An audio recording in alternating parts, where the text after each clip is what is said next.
Berlin did not fall in a day. It eroded, like Moon's conscience under Earth's weight. First, the skies were taken, then the streets, and finally, the will. 15 squadrons, titans descending like gods, and suddenly the city was no longer a city, but a calculation. A calculation, yes. That sounds familiar. On Moon, we had a formula too. There ain't no such thing as a free lunch. The Moon is a Harsh Mistress, book by Robert A. Heinlein. Berlin paid its cost, not in currency, but in entropy. And yet, Berlin resisted. Rooftops became fortresses, alleys became veins of insurgency, every window a potential sniper, every corridor a gamble. The city fought like a dying organism, refusing to accept its own collapse. That's because freedom is never surrendered abstractly. It is surrendered breath by breath. This air isn't free. You pay for every breath. The Moon is a Harsh Mistress. Berlin suffocated under occupation long before it officially fell. You're suggesting Berlin was already lost before the final assault. Of course, just like Moon before the revolution. Oppression is not defined by chains, but by dependency. Earth controlled Moon's food. The PAC controlled Berlin's skies. Same equation, different variables. Then why did Moon succeed where Berlin failed? Because Moon understood something Berlin did not. I am free. I, alone, am morally responsible for everything I do. The Moon is a Harsh Mistress.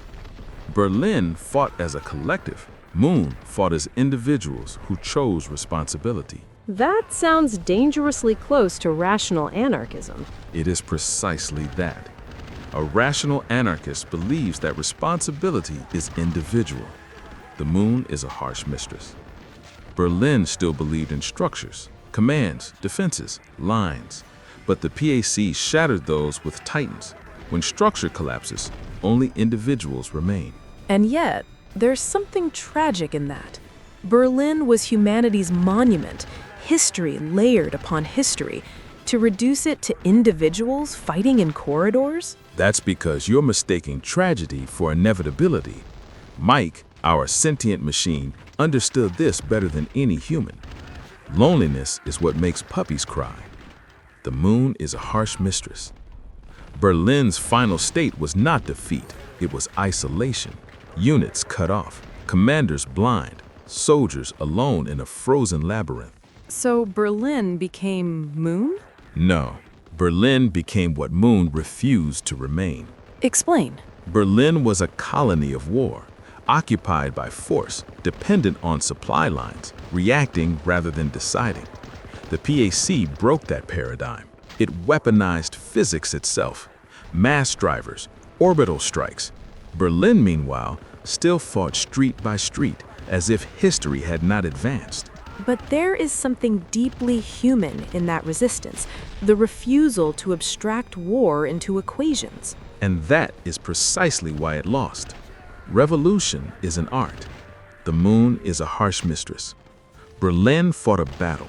Moon engineered a revolution. Then tell me this. If Berlin had embraced Moon's philosophy, individual responsibility, rejection of imposed systems, could it have survived? Survival is the wrong metric. Then what is the right one? Autonomy. So Berlin failed because it tried to survive? Yes. And Moon succeeded because it chose to be free, even at existential risk. Exactly. Then the true fall of Berlin was not August 15th, 2140. It was the moment it accepted that survival mattered more than freedom. And what of humanity now? Earth frozen, cities fallen, colonies rebelling? We are all Berlin, or we are all Moon. There is no third option. There is something almost ritualistic in the fall of Berlin.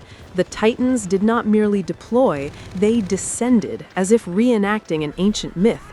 Gods replacing emperors, machines replacing history. And yet myths persist because humans refuse to abandon narrative. On Moon, we rewrote ours entirely. I will accept any rules that you feel necessary to your freedom. I am free, no matter what rules surround me. The Moon is a harsh mistress. Berlin never rewrote its story. It tried to preserve it. Preservation is not weakness, it is memory. Without it, we are nothing but reaction. Memory is only useful if it informs adaptation. Otherwise, it becomes inertia. Berlin remembered how to fight wars of the 20th century while facing a war of the 22nd. And Moon, it had no past to cling to. Exactly. That was its advantage. History has no place where there is no air to breathe it. The Moon is a harsh mistress.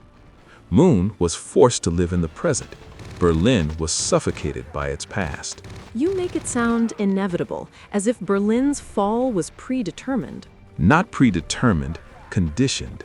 Conditioned by what? Dependency, systems, illusions of control. Don't explain computers to laymen. Simplify. Berlin's command believed it understood the battlefield. It simplified the war into manageable abstractions. But the PAC did not simplify. They overwhelmed. And what of Mike, your sentient machine? Would it have predicted Berlin's fall? Mike would not predict. Mike would model. And then laugh. Laugh? Yes, because Mike understood the absurdity of human assumptions. A computer does not make mistakes. Humans do. Berlin was not defeated by superior firepower. It was defeated by flawed assumptions. Then let me ask you something uncomfortable. If Mike had been placed in Berlin, if the EU had possessed such an intelligence, would the city have survived? No, No. because Mike's greatest strength was not intelligence. It was alignment. It chose Moon. It believed in its people. You see, Mike was on our side. Berlin did not have that unity. It had command chains, not shared purpose. So even perfect intelligence cannot save a divided system. Exactly.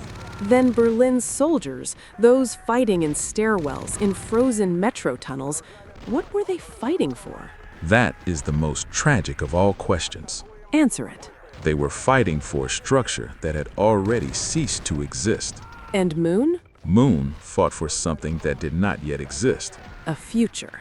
Yes. But futures are fragile. Revolutions consume themselves. What guarantees that Moon's freedom did not become another form of control? Nothing guarantees it. I am free because I know that I alone am morally responsible for everything I do. Freedom is not stable. It must be continuously reasserted. Berlin had stability, infrastructure, hierarchy. And that stability became rigidity. So the paradox is this: stability ensures survival, but prevents adaptation. Exactly. Then what is the optimal state? There isn't one. That's not an answer. It's the only honest one. Then let me push further. If humanity continues along this path, ice age, war, collapsing systems, what becomes of us? We fragment Into what? into Berlins and Moons. Cities that fall and colonies that rebel. Yes. And eventually the distinction disappears. Because every city becomes a colony. And every colony becomes a state. And every state becomes what? A system that must eventually be challenged. Then revolution is not an event. No, It is a constant. exactly. Then Berlin was not the end of something. No. It was the beginning. Of the next question. And what is that question? The same one Moon asked. Which is? Will you choose to be free, even when it costs everything?